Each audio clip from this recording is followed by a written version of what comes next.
እንደ ዒልም ወደ አላህ የሚያቃርብ ዒባዳ የለም። የሁሉም ዒባዳዎች ቁልፋቸው ዒልም ነው፣ እውቀት ነው። ከእውቀት ጋር ትንሹ ሥራ በረካ ይሆናል፣ አላህ ዘንድ ተቀባይነትን ያገኛል። ሰሪውንም ከድካም ከከንቱ ልፋት ይጠብቃል።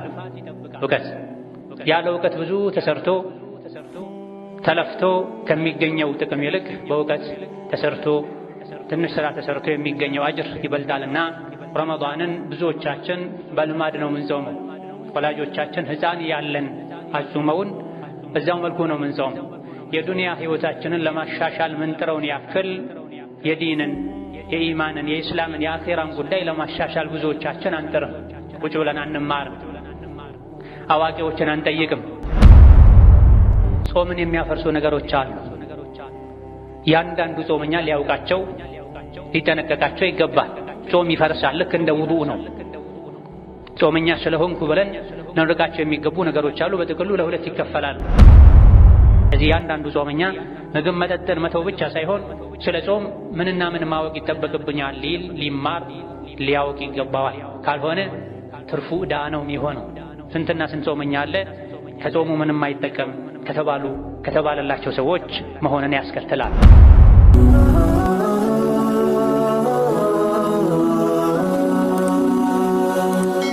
ሰብስክራይብ በማድረግ ቤተሰብ ይሁኑ። የአላህ ባሮች ሆይ አላህ ያዛችሁን በመታዘዝ የከለከላችሁን በመከልከል ሁሌም በሁሉም ነገር ላይ በሁሉም ቦታ ላይ የሚገባውን ፍራቻ ፍሩት። ለአኼራችሁ ስንቅ ያዙ። ከስንቆች ሁሉ በላጭ ስንቅ አላህን ተባረከ ወተዓላ መፍራት ነው። እፊት ለፊታችን ትክክለኛውን የአላህን ፍራቻ የሚያስተምር የተከበረው የረመዳን ወር እየመጣ ነው።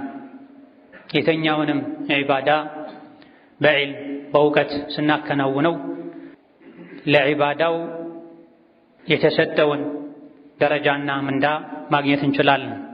ያለ እውቀት በጀህልና የተኛውንም ዒባዳ ብናደርግ አንድ የዒባዳውን አጅር እናጣለን። በሌላ በኩል አላህ ተባረከ ወተዓላ መልእክተኛ ልኮ መጽሐፍ አውርዶ ቁርአን አውርዶ ያስተማረንን አፈጻጸሙን አተገባበሩን ያሳወቀንን ዲን በዘፈቀደ በግምት ሰዎች ሲያደርጉ አይተን ብቻ በማድረጋችን አላህ ዘንድ እንጠየቃለን። ነቢያችን ዓለይሂ ሰላቱ ወሰላም ጋር አንድ ሰው መጥቶ ደጋግሞ ሰላም አለይኩም ያላቸው ሂድ ስገድ አልሰገድክም፣ ሂድ ስገድ አልሰገድክም እያሉ መላልሰዋል። ሰግዶም አልሰገድክም የሚባል ሰው ይኖራል ማለት ነው አላህ ዘንድ። ከሰሓቦች ውስጥም አንድ አሰጋገድን ስርዓቱን ጠብቆ ማይሰግድን ሰው ባዩ ጊዜ በዚህ መልኩ የሰገድክ ብትሞት እሳት ትገባ ነበር ያሉ ተገኝተዋል። ጾምም ላይ ነቢያችን ዓለይሂ ሰላቱ ወሰላም ስንትና ስንት ጾመኛ አለ ከመጾሙ መራብና መጠማትን እንጂ የማያተርፍ ብለዋል። ተጾሞም ትርፉ ድካም ብቻ ረሃብ ብቻ የሚሆንበት አጋጣሚ ሊኖር ስለሚችል ጾመውም ሳያውቁ በግዴለሽነት አፍጥረው የሚውሉ ሰዎች ሊኖሩ ስለሚችሉ የጾምም ይሁን የሌሎችን ዒባዳ ሕግጋት ማወቅ ይጠበቅብናል። እንደ ዒልም ወደ አላህ የሚያቃርብ ዒባዳ የለም። የሁሉም ዒባዳዎች ቁልፋቸው ዒልም ነው፣ እውቀት ነው። ከእውቀት ጋር ትንሹ ሥራ በረካ ይሆናል፣ አላህ ዘንድ ተቀባይነትን ያገኛል። ሰሪውንም ከድካም ከከንቱ ልፋት ይጠብቃል። እውቀት ያለ እውቀት ብዙ ተሰርቶ ተለፍቶ ከሚገኘው ጥቅም ይልቅ በእውቀት ተሰርቶ ትንሽ ሥራ ተሰርቶ የሚገኘው አጅር ይበልጣልና ረመዳንን ብዙዎቻችን በልማድ ነው ምንጾመው። ወላጆቻችን ሕፃን ያለን አጹመውን በዛው መልኩ ነው ምንጾመው። የዱንያ ሕይወታችንን ለማሻሻል ምንጥረውን ያክል የዲንን፣ የኢማንን፣ የኢስላምን፣ የአኼራን ጉዳይ ለማሻሻል ብዙዎቻችን አንጥርም። ቁጭ ብለን አንማርም፣ አዋቂዎችን አንጠይቅም። የጠየቅንም እንደሆነ ከኛ ማይሻሉ ሰዎችን ነው ምንጠይቀው። ከኛ ይሻላል ብለን ምንገምተው ሰው ሲያደርግ ካየን ነው ትክክል መስሎን የምናደርገው። የዕልም ምንጩ ቁርአንና ሐዲስ ነው። የደፈረሰ እውቀትን ወደ ውስጥ ልናስገባ ዲናችን ልናበላሽ አይገባም። እነሆ ፊት ለፊታችን ያለው የረመዳን ወር እጅግ በጣም በርካታ ህግጋቶች አሉት። በመጀመሪያ ደረጃ ጾም እንዲሁ በየዓመቱ ለአንድ ወር የመጣ የሚሄድ የሰው ልጆች የተጫጫናቸው የሚያከናውኑት ዒባዳ አይደለም። ለሰው ልጆች ረሕመትን፣ ምህረትን፣ ከጀሃነም ነፃ መውጣትን ይዞ የሚመጣ ነው። በመጀመሪያ ደረጃ የሰው ልጅ ሲጾም የሚያገኘውን ትሩፋት ሊያውቅ ይገባዋል። ዓላማውን ሊረዳ ይገባዋል። የጾም ዓላማ ማስራብ አይደለም፣ ማስጠማት አይደለም፣ ማድከም አይደለም። ኢነማ በግልጽ በቁርአን ቃል እንደተነገረው ለዓለኩም ተተቁን አላህን እንድንፈራ ነው ጾሙ የተባልነው። ምግብን፣ መጠጥን፣ የግብረ ሥጋ ግንኙነትን፣ ሌሎችንም ጾም የሚያፈርሱ ነገሮችን ጎህ ከቀደደበት ሰዓት ጀምሮ ፀሐይ እስኪጠልቅ ድረስ መራቅ፣ መጠንቀቅ የጾም አካል ሲሆን ይሄን መተው የቻለ ሰው አላህን ይፈራል ማለት ነው። ታዲያ ከዚህ በስተጀርባ የተፈለገው ምግብና መጠጥን መተው ብቻ አይደለም ተቅዋ የሚባለው። ምግብ መጠጥን ለአላህ ብላችሁ ለአንድ ወር በቀኑ ክፍለ ጊዜ እንደተዋችሁት ዓመቱን ሙሉ ወንጀል መተው ትችላላችሁ ለማለት ነው። የምግብና የመጠጥ ጾም ቀላል ጾም ነው፣ ማንም ይችለዋል። በጾም ግዴታነት ማያምን በእስልምና ማያምን ካፍርም ሊያደርገው ይችላል። ለ24 ሰዓት ጾም ሊባል ይችላል ከሕክምና ጋር ከተለያዩ ምክንያቶች ጋር በተያያዘ። ዋናው ከወንጀል መጾም። ትክክለኛ አማኝ ትክክለኛ ሙእሚን ሙስሊም እድሜ ልኩን ይጾማል። የሚያፈጥረው ጀነት ሲገባ ነው። ጠዋት ፈጅር ላይ ጾሞ መግሪብ ላይ ማፍጠር ምግብ መብላት ቀላል የደካሞች ጾም ነው። በዚህ በቀላሉ ጾም ተለማምደን ከባዱን ጾም እንድንጾም ነው የሚፈለገው። የጾም ዓላማ ይሄ ነው። ምግብ መጠጥን በመተው ጾም ተለማምደን በዓይናችን ሐራም ከማየት፣ በመላሳችን ሐራም ከመናገር፣ በእግራችን ወደ ሐራም ከመራመድ፣ እጃችንን ወደ ሐራም ከመሰንዘር፣ ልባችን ውስጥ አላህ የሚጠላውን ነገር ቋጥሮ ከማስቀመጥ እንታቀብ ዘንድ ጾም ማለት መታቀብ ማለት መታቀብ እንችል ዘንድ የዓመቱ ረመዳን ከምግብና ከመጠጥ በመጾም ልምምድ ብናደርግበት ወር ነው። እውነተኛ የአላህ ባሮች ሁሌ ጾመው ጀነት ሲገቡ ነው የሚያፈጥሩት። ስለዚህ ዓላማውን በዚህ መልኩ ከተረዳን ጾማችንን መጠበቅ እንችላለን። ዓላማውን ካልተረዳ ነው እንዲሁ ሰዎች በልማድ የሚያደርጉት ነገር ነው የሚሆነው። ምግብና መጠጥን በመራቅ ብቻ ነው ጾማችን የተገደበ የሚሆን። ለዚህም ነው ጾመው የሚደባደቡ፣ ጾመው የሚሳደቡ፣ ጾመው በዓይናቸው መጥፎ ነገር የሚያዩ፣ ጾመው ሶላትን ተኝተው የሚያሳልፉ ሰዎች የምናየው የጾም ትርጉም የጾም ዓላማ ስላልገባቸው ነው። ሌላው የጾም ትሩፋት ብዙ ነው። 2 ሐዲሶችን ብቻ የጾምን ትሩፋት የሚገልጹ አንደኛው ነቢያችን አለይሂ ሰላቱ ወሰላም ዐለይከ ቢሶውሚ ፈኢነሁ ላ ዒድለ ለሁ ብላ፣ አደራህን ጾም አብዛ። ወንጀልን ከማራገፍ አንጻር፣ አጅርን ከማብዛት አንጻር፣ ጸባይን ከማስተካከል አንጻር ጾምን የሚስተካከል ዒባዳ የለም ብለዋል ነቢዩ ሰለላሁ ዐለይሂ ወሰለም። አደራህን ጾም አብዛ።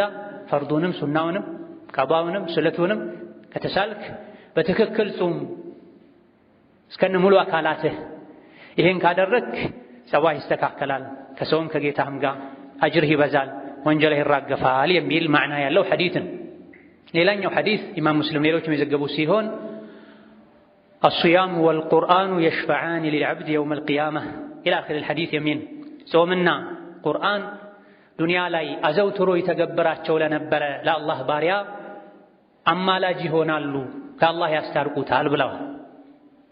የቅያም ቀን እንደሚታወቀው መከራ ነው፣ ስቃይ ነው። የሰው ልጆች በላብ እስከ ጉልበታቸው፣ እስከ እምብርታቸው፣ እስከ አንገታቸው፣ እስከ አፋቸው፣ እስከ ሙሉ አካላቸው ድረስ በላብ የሚዋጡበት ቀን ነው። ከመከራው ከሙቀቱ ብዛት የመጣ ፀሐይ አናት ላይ ለማረፍ 1 ስንዝር ነው የሚቀራት ብሏል። በዚህ አስቸጋሪ ቀን የሰው ልጆች ወንጀላቸው ያመጣባቸውን መዘዝ ለመዳን የማያደርጉት ነገር የለም። ነቢያት ጋር ይሄዳሉ፣ ከአላህ አስታርቁን ይላሉ። ብዙ ከአላህ ጋር የሚያማልዱ የሚያስታርቁ አካላት ቢኖሩም የሰው ልጅ ግን ከሱ ቅርብ ሆኖ ሊያማልደው የሚችል ዒባዳም አለው። አንዱ ጾም ነው። ጾም የሰውን ልጅ ከጌታው ጋር ያስታርቀዋል። ቁርአን ዱንያ ላይ በአግባቡ በቁርአን ያምን፣ ቁርአንን ጊዜ ሰጥቶ ይቀራ፣ በቁርአን ሕግ ይሰራ የነበረ ሰው ቁርአን አላህ ፊት ቆሞ አማላጅ ሆነዋል፣ አስታራቂ ሆነዋል። ጾም ምን ይላል? ጌታዬ ሆይ እንዳይበላ እንዳይጠጣ ስሜቱን እንዳይከተል አድርጌዋለሁ። ዱንያ ላይ ይጾም ነበር፣ እባክህ ታርቀው፣ ሽምግልናዬን ተቀበል ብሎ ጾም አፍ አውጥቶ ይናገራል። እዚህ ጾም ያበዛ ሰው አኼራ ላይ ጾም ከጎኑ ይቆማል፣ ከአላህ ያስታርቀዋል። ቁርአንም እንደዚሁ ማታ ማታ እንዳይተኛ አደርገው ነበር፣ እኔን ይቀራ ነበር። ጌታዬ ሆይ ታርቀው፣ ሽምግልናዬን ተቀበል ይላል። አላህን ተባረከ ወተዓላ ፈዩሽፈዓኒ አው ፈየሽፈዓኒ አማላጅነታቸው ተቀባይነት አግኝቶ ዱንያ ላይ ቁርአንና ጾም ያበዛ የነበረን ሰው አላህ ይታረቀዋል ተብሏል። አላህ የሚታረቀው ወይም በወንጀሉ ምክንያት ተይዞ ጀሃነም ሊወርድ ተፈርዶበት ከነበረ ወደ ጀሃነም እንዳይወርድ ለማድረግ ነው። ጀሃነም ተወርውሮ ከነበረም የቅጣት ጊዜውን ሳይጨርስ እንዲወጣ ለማድረግ ነው። ወይም ደግሞ ጀነት ዝቅተኛ ደረጃ ላይ ተመድቦ ከነበረ ደረጃው እንዲያድግለት ነው። ቁርአንና ጾም ከአላህ ጋር የሚያስታርቁት አማላጅ ሆነው የሚቀርቡት። ስለዚህ ጾምን ልናበዛ ይገባናል። ከጾሞች ሁሉ ይበልጥ አጅሩ የሚበዛ ወደ አላህ የሚያቃርብ ጾም አላህ ፈርድ ያደረገው ጾም ነው፣ የረመዳን ጾም።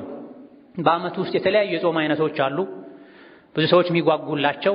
ከምንም በላይ አሁን የተዘረዘሩ ጥቅሞችን አጅሮችን የሚያስገኘው አላህ ፈርድ ያደረገው የረመዳን ጾም ነው። የረመዳንን ጾም መጾም እያንዳንዱ ሙስሊም ላይ ግዴታ ነው። ለአካለ መጠን ከደረሰ፣ አእምሮ ጤነኛ ከሆነ፣ በጊዜው ሀገር ውስጥ ካለ፣ መንገደኛ ካልሆነ፣ ታማሚ ካልሆነ፣ ጤነኛ ከሆነ፣ ሴት ልጅ እንደዚሁ ከወር አበባና ከወሊድ ደም ንጹህ ከሆነች፣ እነዚህ መስፈርቶች ከተሟሉ በጊዜው መጾም እያንዳንዱ ሙስሊም ላይ ግዴታና ዋጅብ ነው። ጾም አርካኖች አሉት፣ ማዕዘኖች አሉት። 2 ማዕዘኖች፣ አንደኛው ንያ ነው። ሁለተኛው ጾምን ከሚፈቱ ከሚያፈርሱ ነገሮች መታቀብ ነው። ንያ ለእያንዳንዱ ሌሊት ያስፈልጋል፣ ለእያንዳንዱ ቀን ያስፈልጋል ወይስ ረመዳን ሲገባ 30ውን እጾማለሁ ከተባለ ይበቃል? ሁለቱም ተብሏል። የተሻለው ግን ለእያንዳንዱ ቀን ሌሊት ላይ መነየት ነው። ምክንያቱም የእያንዳንዱ ቀን ጾም ራሱን የቻለ ዒባዳ ነው። ትናንት ስላልጾም ከነገ መጾም አትችልም አይባል። የትናንት ጾም ስለተበላሽ የነገ ትክክል አይሆንም አይባልምና የተለያዩ ዒባዳዎች ናቸው። ሶላቶች ራሱን የቻሉ ሶላት፣ 5 ወቅት ሶላት፣ የአንድ ቀን ሶላት፣ የ2 ቀን ሶላት ተብሎ ራሱን የቻለ ንያ እንዳለው ሁሉ የእያንዳንዱ ቀን ጾምም ራሱን የቻለ ዒባዳ ስለሆነ ምሽት ላይ ለእያንዳንዱ ቀን ንያ ያስፈልጋል። የሚነየተው ፀሐይ ከጠለቀበት ሰዓት ጀምሮ ጎህ እስኪቀድ ወይም ፈጅር አዳን እስኪል ድረስ ባለው ጊዜ ውስጥ መሆን አለበት። ለሚቀጥለው ቀን ከመግሪብ በፊት አይነየትም፣ ከፈጅር በኋላም አይነየትም። ቢነየትም ትርጉም አይኖርም። ከመግሪብ በኋላ እስከ ፈጅር ባለው ጊዜ መነየት ይቻላል ተብሏልና ከነየተ በኋላ አንድ ሰው ቢበላ ችግር የለውም፣ ጎህ እስካልቀደደ ድረስ። ነገ ጾማለሁ ብለው ከነየቱ በኋላ ጎህ እስኪቀድ ባለው ጊዜ ቢበሉ ንያን ማደስ አያስፈልግም። የሚነየተው በልብ ነው፣ በመላስ የሚነየት ነገር የለም። ነቢዩ ዓለይሂ ሰላቱ ወሰላም በሶሒህም ይሁን በደዒፍ ሐዲስ ወይም ሰሓቦቻቸው ነወይቱ ሰውመ ገዲን ዐን አዳኢ ፈርድ ሸህሪ ረመዳን ያሉ ይነይቱ ነበር የሚል ሐዲስ የለም። የንያ ቦታው ልብ ነው በሁሉም ዑለሞች ስምምነት። አንዳንድ የፊቅህ ሊቃውንትም ቢሆን ባፍ ንያን መግለጽ ይወደዳል ያሉት ልብን ለማገዝ ነው።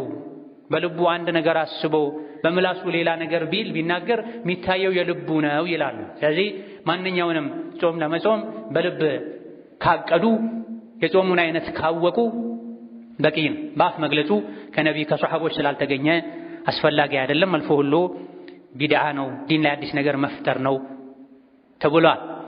ንያን የረሳ ሰው ሰዓቱ እስኪያልቅ ድረስ ያልነየተ ሰው ቀኑን እንዲሁ ለቀኑ ክብር ሲል ታቅቦ ብሎ ሌላ ጊዜ ቀዷ ማውጣት ይጠበቅበታል ተብሏል። ስሑር መብላት በራሱ ግን ንያ ነው። ያለ ወትሮ አንድ ሰው ሌሊት ተነስቶ ስሑር ከበላ ነይቷል። እራት ጨመር አድርጎ ነገ ስለምጾም ብሎ ከበላ ነይቷል። ንያ የልብ ጉዳይ ነው ብለናልና በምንም መልኩ ነገ ጾማለሁ ብሎ ካሰበ በቂና በቂ ነው። አለመነየቱን እርግጠኛ ከሆነ መነየትን ከረሳ ያልተነየተበት ጾም ስለሌለ ኢነመል አዕማሉ ቢንኒያት ስለሆነ ሌላ ጊዜ ቀዷ ማውጣት ግዴታ ይሆናል። ይሄ አንደኛው የጾም ማዕዘንና ሩክን ነው። መነየት የሚጾሙትን ጾም አይነቱንም ጭምር ማወቅ ያስፈልጋል። ረመዳን ላይ ሲሆን ሁሉም የሚጾመው ረመዳን ከመሆኑ አንፃር መለየቱ ያን ያክል አስቸጋሪ አይሆንም። ሌላ ጊዜ ሱና፣ ቀዷ፣ ነድር ስለሚምታቱ ተመሳሳይም ስለሆኑ የሚጾሙትን ጾም መነየት ያስፈልጋል። በረመዳን ወር ውስጥ ከረመዳን ጾም ውጪ ሌላ ጾም አይጾምም። በረመዳን ወር ውስጥ በጊዜው ግዴታ ከሆነው ጾም ውጪ ሌላ ጾም አይጾምም። ሁለተኛው የጾም መሰረት ጾም ከሚያፈርሱ ነገሮች መታቀብ። ሁለተኛው የጾም መሰረት ሩክን መሰሶ ጾም ከሚያፈርሱ ነገሮች መታቀብ።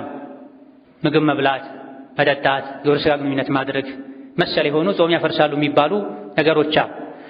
ጎህ ከቀደደበት ሰዓት ጀምሮ ፀሐይ እስኪጠልቅ የመግሪብ አዳን እስኪሰማ ድረስ ጾም ከሚያፈርሱ ነገሮች መታቀብ የጾም መሰረት ነው፣ ሩክን ነው። ጾም የሚጀምረው ጎህ ሲቀድ ነው፣ የሚያበቃው ፀሐይ ሲጠልቅ ነው። ይሄን ታማኝ በሆነ ሙአዚን ድምፅ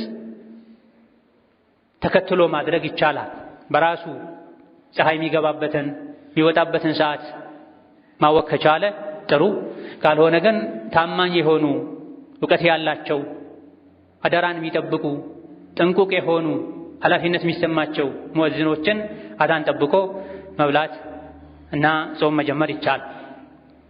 በሬዲዮንና በቴሌቪዥን ጣቢያም ታማኞች እስከሆኑ ድረስ የሚታወቁ እስከሆኑ ድረስ የሚሰማ አዳንን ያሉበት ሀገር አዳን መሆኑን ካረጋገጡ ጾም መጀመር እንዲሁ መሽቶ ማፍጠር ይቻላል። በቂ ጥንቃቄ ከማድረጉ ጋር ፀሐይ የጠለቀ መስሎት የበላ ሰው ጾሙን የፈታ ሰው ጾሙን ከፈታ በኋላ ፀሐይ አለመጥለቁን ቢያረጋግጥ ወይም ያልነጋ መስሎት ጎህ ያልቀደደ ፈጅር ወቅት ያልደረሰ መስሎት ሱሑሪ መብላት ላይ የቀጠለ ሰው በልቶ ከጨረሰ በኋላ እንደነጋ የበላው ከነጋ በኋላ መሆኑን ቢያውቅ ያፈጠረውም ፀሐይ ሳትጠልቅ በፊት መሆኑን ቢያውቅ ምንም የለበትም።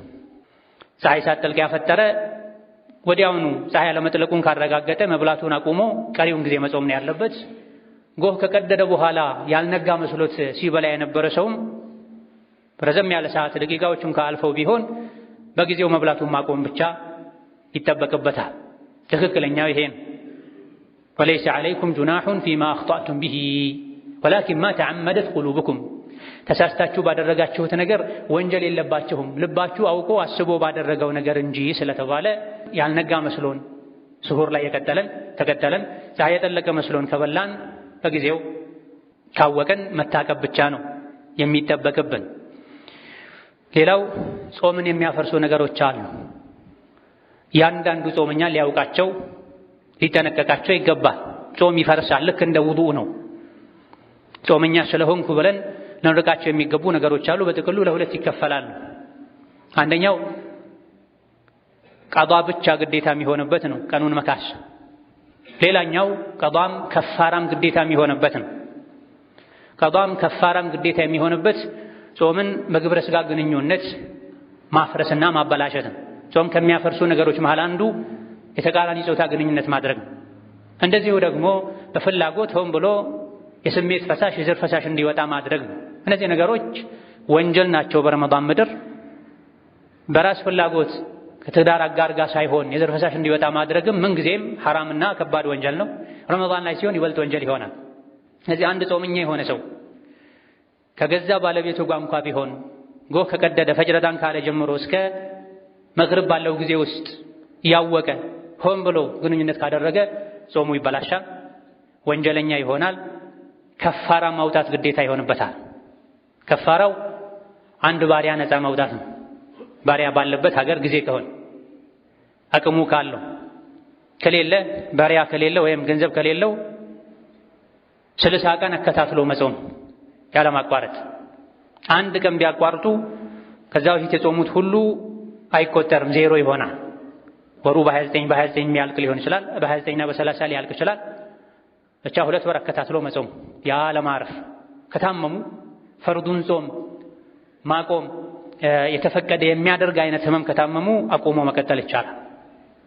ሴት ልጅ ወራባ ደግሞ መጥቶ ከሆነ አቁማ መቀጠል ትችላለች። ከዚህ ውጪ ደከመኝ ሰለቸኝ ትንሽ ልረፍና ብሎ ቢያቆሙ ያለፈው አይቆጠርም።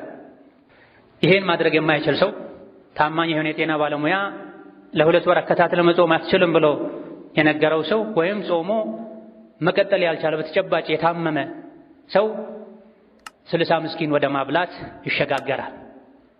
ባሪያን ነፃ ማውጣት እየተቻለ ወደ መጾም እየተቻለ ምስኪን ወደ ማብላት አይካሄድም። ቀኑን ቀዷ ማውጣት ግዴታ እንደሚሆንም በርካታ ፉቃሃዎች ገልጸዋል። ጾመኛ አላህን ሊፈራ ይገባዋል። ለስሙ ጾመውም ጥንቃቄ ጎድሏቸው ኢማናቸው ደክሞ በተከበረው በረመዳን ምድር አይደለም ከገዛ ባለቤታቸው ጋር በሐራም እንኳ ዝሙት የሚሰሩ ጾማቸው በዚህ የሚፈታ ሰዎች አሉ። በሐራም መንገድ ከትዳር አጋር ጋር ሳይሆን የዘር ፈሳሽ እንዲወጣ ማድረግም ልክ እንደ ግብረ ስጋ ግንኙነት ከፋራ አለበት የሚል አቋም ያላቸው ሊቃውንት አሉ። ስለዚህ ጾመኛ ስሜት ከሚቀሰቀሱ ነገሮች ሊርቅ ይገባል። ጾም አንድ ክፍሉ የደዑ ጠዓመሁ ወሸራበሁ ወሸህወተሁ ሚን አጅሊ ነው የሚለው አላህ። የጾመኛን ጀዛ ምንዳ እኔ ነኝ ማውቀው፣ እኔ ነኝ መነዳው። ምክንያቱም ጾመኛ ለእኔ ብሎ ምግቡን መጠጡን ስሜቱን ይተዋልና ይላል አላህ። ታዲያ ጾመኛ ስሜቱን ካልተወ ጾሞ ከተቃራኒ ጾታ ጋር ከተጠጋጋ ስሜት የሚቀሰቅስ ነገር ካደረገ ቆሻሻ ነገር ስሜት የሚቀሰቅስ ነገር በአይኑ ካየ በምላሱ ከተናገረ አልጾመም ማለት ነው። ከሱ ጾም የሚገኘው ድካም ብቻና ብቻን የሚሆን ሌላው ጾም የሚያፈርሱ ቀዷ ብቻ የሚበቃቸው ነገሮች ደግሞ መብላትና መጠጣት ነው። መብላትና መጠጣት ጾም ያፈርሳል። ሆን ብሎ የበላ የጠጣ ወይም ደግሞ ምግብን የሚተካ ግሉኮስና መሰል ነገር የወሰደ ሰው ጾሙ ይበላሻል። ያለ በቂ ምክንያት ሆን ብሎ ከሆነ የወሰደው ወንጀለኛም ይሆናል። ተውበት ማድረግ ይኖርበታል። ኋላ ላይ ቀዷ ብቻ ነው የሚያወጣው። ረስቶ ተሳስቶ የበላ ሰው ምንም የለበትም። ረስቶ የበላ ወይም የጠጣ ሰው ጾሙን ይቀጥል። አላህ ነው ያበላው፣ አላህ ነው ያጠጣው ብለዋል ነብዩ ሰለላሁ ዐለይሂ ወሰለም። እንዳስታወሱ ግን ማቆም መታቀቡ ግዴታ ይሆናል። ሌላው ሆን ብሎ ማስመለስ ነው ጾምን የሚያፈርሰው። ሆን ብሎ ያስመለሰ ቀዷ ያውጣ። ትውከት ሳይፈልገው የወጣበት ሰው ጾሙን ይቀጥል ብለዋል ነብዩ ዐለይሂ ሰላቱ ወሰላም። ወከዛሊክ በዋግምት ብዙ ደም ማስወጣትም ብዙ ጊዜ ራስን መሳትን ስለሚያስከትል ጾም ሊያፈርስ እንደሚችል ተነግሯል። ማራቅ መጠንቀቁ የተሻለ ነው። አላህ ይጠብቀንና ለቀልድ ለጫወታ እንኳ ቢሆን ከእስላም መውጣት መክፈር ጾም እንደሚያበላሽ ተነግሯል። ሌሎችም ጾም ያፈርሳሉ ተብሎ የተነገረላቸው ነገሮች አሉ። በአንድ ኹጥባ ዘርዝሮ መዝለቅ አይቻልም። ሁሉን የጾም ህግጋት መማር፣ ማንበብ፣ መጠየቅ፣ ማድመጥ ይኖርብናል። ጾምን የሚያክል ዒባዳ እንዲሁ በዘልማድ ብቻ ልናከናውነው በፍጹም አይገባም። ሌላው ጾም ከሚያፈርሱ ነገሮች አንዱ ሴቶችን የሚመለከት የወር አበባ ወይም የወሊድ ደም መውጣት ነው። ሴት ልጅ ጾም ከጀመረች በኋላ በቀኑ ክፍለ ጊዜ የወር አበባ ደም ከፈሰሳት የወሊድ ደም ከወጣ ምጥ ከጀመራት ጾሟ ይፈርሳል። ጾማ ውላ መግሪብ አዳን ሊል ደቂቃዎች ሲቀሩ እንኳ የወር አበባ ደም ጠብታን ብታይ ጾም ይፈርሳል።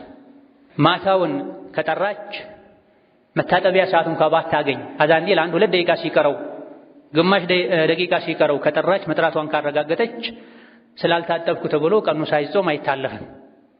ጾም መቀጠል ይቻላል። ለሶላት ኋላ ላይ ታጥቦ መስገድ ይቻላል።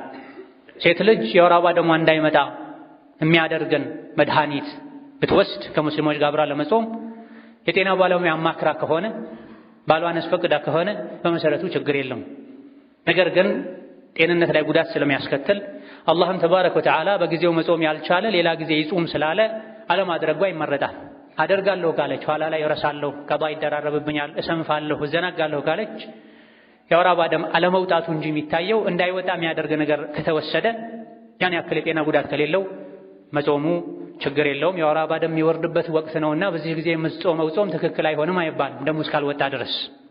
ከዚህ ውጪ ለምርመራ ለናሙና ደም መውሰድ፣ ጥርስ ሲነቀል ወይም ሲሰበር ደም መፍሰስ፣ ቁስል ቆስሎ ደም መፍሰስ፣ የሕክምና የምግብነት ባህሪ የሌለው የመድኃኒት መርፌ መውሰድ፣ ጆሮ ላይ ጠብታ መጠቀም ጾምን አያፈርስም። መንገድ የሄዱ አቧራ፣ ዱቄት መሰል ነገር ውስጥ መግባት ሳያስቡት ጾምን አያፈርስም። ምግብ የሚያዘጋጅ ሰው ምግብን ቀምሶ ማየት ቢፈልግ ምንም ችግር የለው። ሰሓቦች በጾም ምድር ማር የገዙ ቀምሰው እንደተፉ ተነግሯል። ነገር ግን ለመቅመስ ወደ አፍ ውስጥ ያስገቡት እህል ምግብ መተፋት ይኖርበታል። በውዱእ ጊዜ ቢጉመጠመጡ አሊያ ደግሞ አፍ አብዝቶ ስለደረቀ ተጉመጥምጠው ቢተፉት ምንም ችግር የለም። ውሃው ጨርሶ ወጥቷል የሚባለውን ያክል አንዴ ሁለቴ ከተፉ በኋላ ቀኑን ሙሉ የተፉ አፍ እስኪደርቅ ድረስ መዋልም ግዴታ አይሆንም። ማጥበቅ ነው፣ ማክረር ነው የሚሆን። አላህ ተባረከ ወተዓላ ዲኑን ጋር አድርጎታል። ሙቀት አስቸግሮት ደክሞት ቀዝቃዛ ሻወር መውሰድ የፈለገ ሰው በፈለገው ሰዓት ቢወስድ ችግር የለውም። ነብዩ ሰለላሁ ዐለይሂ ወሰለም ሙቀት ሲበዛባቸው ሲደክማቸው ጾመኛ ሲሆኑ ፎጣ ነገር ውሃ አስነክተው ጭንቅላታቸው ላይ ያደርጉ እንደነበረ ተነግሯል። መፋቂያም ቤተኛውም ሰዓት ቢጠቀሙ ችግር የለውም። ለጾመኛ ከሰዓት መፋቂያ መጠቀም አይቻልም የሚባሉበት ሁኔታ አለ። በሐዲስ አልተከለከለም። መፋቂያው ትኩስም ቢሆን አዲስም ቢሆን የቆየም ቢሆን ችግር የለውም። ስብርባሪው አፍ ውስጥ ከቀረ እሱን መጥፋት ብቻ ነው ግዴታ የሚሆነው። አዑዙ ቢላሂ ሚነ ሸይጣኒ ረጂም يا أيها الذين آمنوا كتب عليكم الصيام كما كتب على الذين من قبلكم لعلكم تتقون أياما معدودات فمن كان منكم مريضا أو على سفر فعدة من أيام أخر وعلى الذين يطيقونه فدية طعام مسكين فمن تطوع خيرا فهو خير له وأن تصوموا خير لكم إن كنتم تعلمون بارك الله لي ولكم في القرآن العظيم ونفعني وإياكم بما فيه من الآيات والذكر الحكيم أقول قولي هذا وأستغفر الله لي ولكم ولسائر المسلمين من كل ذنب وخطيئة فاستغفروه إنه هو الغفور الرحيم والبر الكريم الحمد لله حق حمده والصلاة والسلام على نبيه وعبده وعلى آله وصحبه وجنده وسلم تسليما كثيرا أما بعد صوما بقزيو مصوم قديتها يماي هو نباتشو سووت شال رمضان الله تبارك وتعالى قديتها يدرق باتشو ورنو ወሩ ሲገባ ጨረቃ ሲታይ ሀገር ውስጥ ያለ በህይወት ያለ ጤነኛ የሆነ ይጾም። በጊዜው መጾም ያልቻለ መንገደኛ የሆነ ታማሚ የሆነ እንደዚሁ ነፍሰ ጡርና አጥቢ የሆኑ ሴቶች ፈዒደቱም ሚን አያሚን ኡኸር በጊዜው በልተው ረመዳን ከወጣ በኋላ የጎደለባቸውን ቀን ቆጥረው ቀዷ ያውጡ ብሏል አላህ። የጾም ህግጋትን አላህ በቁርአን አንቀጾች አብራርቷል። አያቱ ሶም የሚባሉ አንቀጾች አሉ ሱረቱል በቀራ ውስጥ የጾም ህጋት የሚያብራሩ አንቀጾች ማለት። ነብዩ አለይሂ ሰላቱ ወሰላም በጾም ዙሪያ በርካታ ሐዲሶችን ተናግረዋል። ስለዚህ ያንዳንዱ ጾመኛ ምግብ መጠጥን መተው ብቻ ሳይሆን ስለ ጾም ምንና ምን ማወቅ ይጠበቅብኛል ሊማር ሊያውቅ ይገባዋል። ካልሆነ ትርፉ ዕዳ ነው የሚሆነው። ስንትና ስንት ጾመኛ አለ ከጾሙ ምንም አይጠቀም ከተባለላቸው ሰዎች መሆንን ያስከትላል። ቋሚ የሆነ በሽታ ያለበት ሰው አይለቅም ከእንግዲህ ተስፋ የለውም የሚባል ከፍተኛ ስኳር፣ ግፊት መሰል በየጊዜው መብላት መድኃኒት መውሰድ የሚያስፈልጋቸው በሽታዎች ያሉበት ሰው ረመዳንን መጾም ግዴታ አይሆንበትም። በምትኩ ለእያንዳንዱ ቀን አንዳንድ ምስኪን ያበላል። እድሜው በጣም ገፍቶ መጾም የሚከብደው ሰውም በጊዜው መጾም ግዴታ አይሆንበትም። አንዳንድ ሰው ያበላል።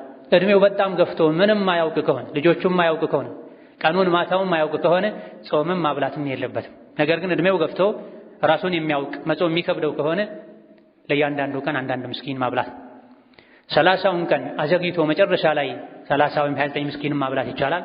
በየሳምንቱ በየ10 ቀኑ ወደ ኋላ ማብላትም ይቻላል። ያልተጾመውን ግን ቆጥሮ ማብላት አይቻልም ማለት ነው። ረመዳን 1 ላይ እኔ መቼም ስለማልጾም የ30ውን ቀን አበላለሁ አይባል። ረመዳን 5 ላይ የ30ውን አበላለሁ አይባል። 5 ቀን ቆጥሮ ወደ ኋላ 5 ቀን ካለፈ በኋላ 5 ምስኪን፣ 10 ቀን ካለፈ በኋላ 10 ምስኪን ወይም አነስ ብኑ ማሊክ ያደርጉ እንደነበረው ስጋ መሰል ነገር አዘጋጅተው እድሜያቸው ገብቶ ኋላ ላይ መጾም ሲያቅታቸው መጨረሻ 30 ምስኪን ያበሉ እንደነበረው ማብላት። መጾምም ማብላትም ካልቻለ አቅም ከሌለው ምንም የለበትም። ላ ዩከሊፉ ላሁ ነፍሰን ኢላ ውስዐሃ መዝግቦ አስቀምጦ አቅም ሲያገኝ ያበላ። ሰደቃ ሰው ከሰጠው ሰው ቢያበላለት ምንም ችግር የለውም። ይድናል የሚባል ህመም ያለበት ሰው ጊዜያዊ ህመም ያለበት ሰው በጊዜው መጾም አይወጅበትም። ከቻለ ይጾማል፣ ካልጎዳው ይጾማል፣ ከከበደው ይበላል። ከዛ በኋላ በዚያው ህመም ከሞተ ምንም የለበትም። ታሞ ከዛው ህመም ሳያገግም ተነስቶ መጾም የሚችልበት ጊዜ ሳያገኝ ከሞተ ምንም የለበትም። በረመዳን ታሞ አፍጥሮ ከረመዳን በኋላ ድኖ ቀዷ ማውጣት የሚችልበትን ያክል ጊዜ በጤና አሳልፎ ሳይጾም ቀዷን ሳይጾም ከሞተ ሁለት አማራጭ አለ። አንደኛው ቤተሰቦቹ መጾም ይችላሉ፣ ለሱ ነይተው መጾም አንፈልግም ካሉ ባለበት የጾም ቀን ልክ ምስኪን ያበሉለታል። ለእያንዳንዱ ቀን አንዳንድ ምስኪን አጥግቦ ማብላት። አብሉን የተባለው ማብላት በገንዘብ አይሆን። ቤት ውስጥ ሰርቶ እንዲበላ ከተፈለገም ሩዝና በሀገሩ ሰዎች የሚበሉትን ነገር እስከነማባያው መላክ ይቻላል። አጥቢና ነፍሰ ጡር የሆኑ ሴቶች ልክ እንደ ታማሚ ነው የሚቆጠሩት። ለራሳቸው ወይም ለልጃቸው ከፈሩ ከሰጉ መብላት ይችላሉ። መጾም ፈልጋለሁ ካሉ መጾም ይችላሉ። የወር አበባ ደም ላይ የወሊድ ደም ላይ ካሉ ሴቶች በተቃራኒ የወሊድ ደም ላይ የወር አበባ ደም ላይ ያሉ ሴቶች መጾም አይችሉም። ቢጾሙም ወንጀለኛ ናቸው። ቢጾሙም አይቆጠርላቸው፣ ኋላ ላይ ቀዷ አይቀርላቸው። አጥቢና ነፍሰ ጡር የሆኑ ሴቶች እንዳይጎዱ ተብሎ ስለሆነ የተከለከሉት ጾማለሁ ካሉ ግልጽ የሆነ ጉዳት ከሌለው ይችላሉ መጾም። መብላት ከፈለጉ ይበላሉ። መጾሙ የሚጎዳቸው ከሆነ መብላታቸው ይመረጣል። ከበሉ በኋላ ምንድነው ከነሱ የሚጠበቀው? ኋላ ላይ ጥቂት ሊቃውንት ልክ እንደ እድሜው እንደገፋ ሰው ማይለቅ በሽታ እንዳለበት ሰው ማብላት ነው የሚጠበቅባቸው የሚሉ አሉ። ነገር ግን እጅግ በጣም የጥቂቶች አቋም ነው። በላጩ ብዙሃኑ የመረጡት ልክ እንደ ጊዜያዊ ህመም እንዳለበት ሰው ነው የሚቆጠሩት። በእርግዝና ምክንያት ከሆነ ሲወልዱ ያለባቸውን ቀን ቆጥረው ቀዷ ያወጣሉ። በማጥባት ምክንያት ከሆነ ልጃቸው ጠንከር ሲል ያለባቸውን ቀን ቆጥረው ቀዷ ያወጣሉ። ከቀዷ ውጭ ምንም የለባቸው። የአንድ ዓመት ጾም ሳይጾም ሌላ ረመዳን እንዲገባ ማድረግ መዘናጋት አይገባም። በበቂ ምክንያት ከሆነ አንዴ ያጠቡ አንዴ እርግዝና ላይ ሆነው ታማሚም የሆነ ሰው መንገደኛም የሆነ ሰው እንደዚሁ በበቂ ምክንያት ተደራርቦበት ከሆነ ኋላ ላይ ቀዷ ማውጣት ብቻ ይበቃል። ተዘናግቶ ነው ቸላ ብሎ ነው ከተባለ ከጾሙ በተጨማሪ አንዳንድ ምስኪን ለእያንዳንዱ ቀን አንዳንድ ምስኪን ማብላት አለበት የሚሉ በርካታ የፊቅህ ሊቃውንት አሉ። መንገደኛም መጾምም መብላትም ይችላል። የሚቀለውም ማድረጉ የተሻለ ነው። መጾም ነው የሚሻለው ይጾም፣ ማፍጠር ነው የሚሻለው ያፍጥር። ኋላ ላይ እሱም ቀዷ ማውጣት ብቻ ነው ግዴታ የሚሆንበት። ከወር አበባ ደም ውጭ የሆነ ኢስቲሓባ የበሽታ ደም ይባላል። ሴቶች ከማህፀን ህመም ጋር በተያያዘ ከአንዳንድ መድኃኒቶች ጋር በተያያዘ ዝም ብሎ የደም መፍሰስ ችግር ያለባት ሴት የወር አበባ ደም መሆኑ ካልተረጋገጠ መጾም አትከለከልም። ዝም ብላ መጾም ትችላለች። የወር አበባ ደም ነው የሚባልባቸው ቀኖች ላይ ብቻ ከጾም ትታቀባለች። ሌላው የጾም አደብና ስነ ስርዓት የሚባል አለ። ጾማችን ፈርዱን፣ አርካኑን፣ ሽሩጡን፣ ዋጅባቱን ያሟላ በሆነ ቁጥር ከጾም የምናገኘው ጥቅም ከፍ ያለ ይሆናል። ለስሙ ብቻ ምንጾም ከሆነ ምናልባትም አልጾምከም ተብለን ከመጠየቅ እንድናለን እንጂ አላህ ዘንድ በጾም የሚገኘውን በረከት ትሩፋት አናገኝም። ስለዚህ የተሟላ አጅር ለማግኘት የጾም አደቦችንም ጭምር ማወቅ አለብን። አንዱ ስሑር መመገብ ነው። ነቢያችን ሰለላሁ ዐለይሂ ወሰለም ስሑርን ብሉ በረካ ነው ብለዋል። አቅም ይሰጣል፣ አጅር አለው። በዛ ሰዓት ተነስቶ 2 ረካ ሰላት መስገድ ይቻላል፣ ዱዓ ማድረግ ይቻላል፣ ኢስቲግፋር ማድረግ ይቻላል፣ ቁርአን መቅራት ይቻላል። ስለዚህ ምግቡ ብቻ ሳይሆን ሰዓቱም የተባረከ ነውና ስሑር መብላት ተወዳጅ ነው። ስሑሩን ማዘግየት ተወዳጅ ነው። የስሑሩን ምግብ ቀለል ማድረግ ተወዳጅ ነው። ሌላው በቴምር ማፍጠር ሱናና የጾም አደብ ነው። አዳን እንደሰሙ ፈጥኖ ማፍጠር ሌላኛው አደብ ነው። በፍጡር ሰዓት ምግብ አለማብዛት ሌላኛው አደብ ነው። ብዙ ሰዎች ጾመው ውለው ፍጡር ላይ ቀዷ ያወጣሉ። የ3 ሰዓት የ4 ሰዓት ምግብን የ3 ዙር ምግብን ባንዴ ይበላሉ። ከዛ በኋላ ቀጥሎ ያለውን የጾም አደብ እንዳይጠብቁ ያደርጋቸዋል። ሌላኛው የጾም አደብ የሌሊት ሶላት መስገድ፣ ሶላት ተራዊህ፣ ሶላት ተሐጁድን መስገድ። ነቢያችን ሰለላሁ ዐለይሂ ወሰለም ቡኻሪ ሌሎች መዘገቡት ሐዲስ ረመዳንን የጾመ ሌሊቱን የቆመ ያለፈው ወንጀሉን አላህ ተባረከ ወተዓላ ይመርለታል፣ ይቅር ይለዋል ብለዋልና ጾምን ብቻ መዋል ሳይሆን ማታ ያቅማችንን እንደ ሁኔታችን ተራዊህ ልንሰግድ ይገባል። ረመዳንን ራሱን መጾሙን ወንጀል ያስምራል። የረመዳን ሌሊቶችን መስገድ ወንጀል ያስምራል። ለይለተል ቀድርን በዒባዳ ማሳለፍ ወንጀል ያስምራል። በትንሹ 3 የምህረት ሰበቦች አሉ ረመዳን ውስጥ። ቀኑን መጾም፣ ሌሊቱን መስገድ፣ ለይለተል ቀድርን ጠብቆ በዒባዳ ማሳለፍ ነው። ሌላኛው የጾም አደብ ቀኑን ሙሉ አላህን ፈርቶ የሰውነት አካላትን ጠብቆ መዋል ነው። ቅድም እንደተባለው ብዙ ሰዎች ለስሙ ከምግብ ከመጠጥ ይጾማሉ። ነገር ግን አካላታቸው ማይጾም ሰዎች አሉ። ጾሙ የሚሳደቡ፣ የሚደባደቡ፣ የሚጣሉ፣ ቆሻሻ ነገር የሚያዩ፣ የሚናገሩ ሰዎች አሉ። የጾምን ዓላማ ልንረዳ ይገባናል። ሌላኛው ሰደቃ ማብዛት ነው። ቸር መሆን፣ ማብላት፣ ኸይር ስራ ላይ መሳተፍ ነው። ሌላው ቁርአን መቅራትን ማብዛት ነው። ረመዳንና ቁርአን የተያያዙ ናቸው። ቁርአን መውረድ የጀመረውም በረመዳን ነው። ቅድም በሐዲስ እንደተገለጸው ጾምና ቁርአንም አላህ ዘንድ ያማልዳሉ፣ ያስታርቃሉ ተብሏል። ሌላው ጾመኛን ማስፈጠር ነው።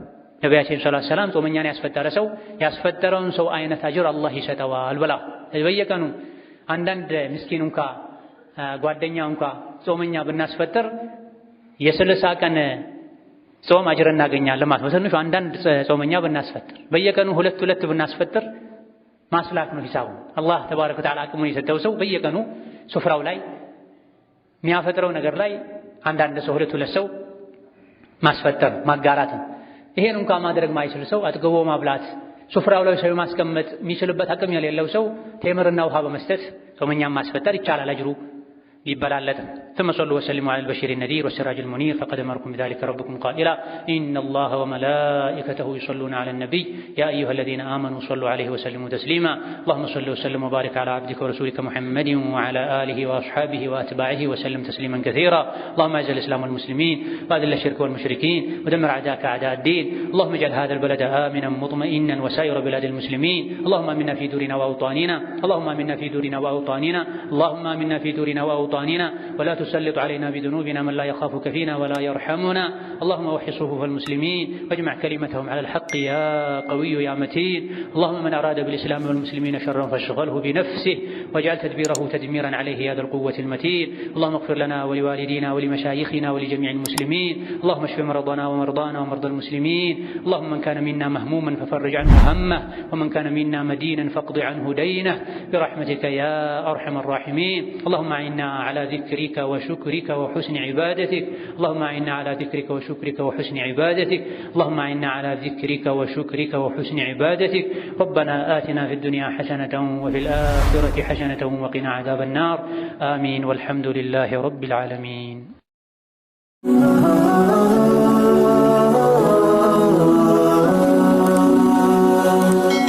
ሰብስክራይብ በማድረግ ቤተሰብ ይሁኑ።